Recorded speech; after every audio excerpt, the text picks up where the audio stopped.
Western Asia में जारी युद्ध को लेकर अब तक जो तस्वीरें सामने आ रही थी, क्या वो पूरी सच्चाई हैं?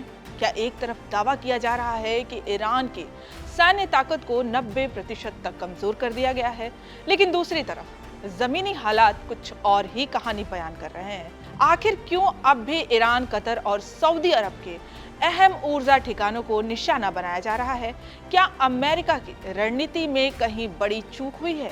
क्या इस युद्ध की असली कीमत अब सामने आ रही है? नमस्कार, मैं हूं आपके साथ गरिमा शर्मा और आप देख रहे हैं इंडिया.com। पिछले 21 दिनों से जारी इस संघर्ष में अमेरिका और उसके सहयोगी लगातार दावा कर रहे हैं कि ईरान की मिसाइल लॉन्चिंग क्षमता को भारी नुकसान पहुंचाया गया है।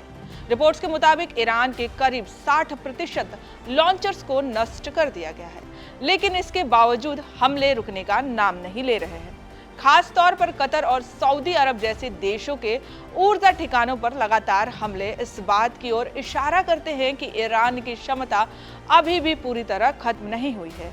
इसी बीच अब एक नई रिपोर्ट ने इस पूरे युद्ध की तस्वीर को पूरी तरह बदल कर रख दिया है।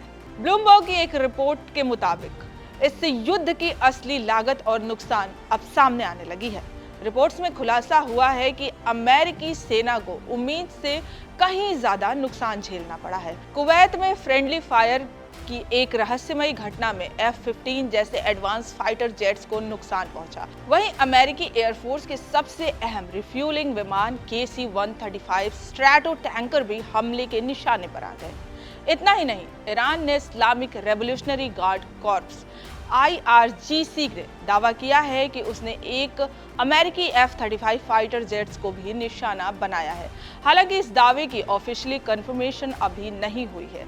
सबसे बड़ा सवाल ये है कि जब ईरान के इतने लॉन्चर्स नष्ट हो चुके हैं, तो फिर वो इतने सटीक हमले कैसे कर पा रहा है? एक्सपर्ट्स का मानना है कि ईरान के एट्रीट्रेबल ड्रोन्स, यानी कम लागत वाले लेकिन बड़े पैमाने पर इस्तेमाल होने वाले ड्रोन्स की रणनीति अपना रहा है, जो कम खर्च में ज्यादा नुकसान पहुंचा सकते हैं। इस रणनीति में युद्ध का पूरा समीकरण बदल दिया।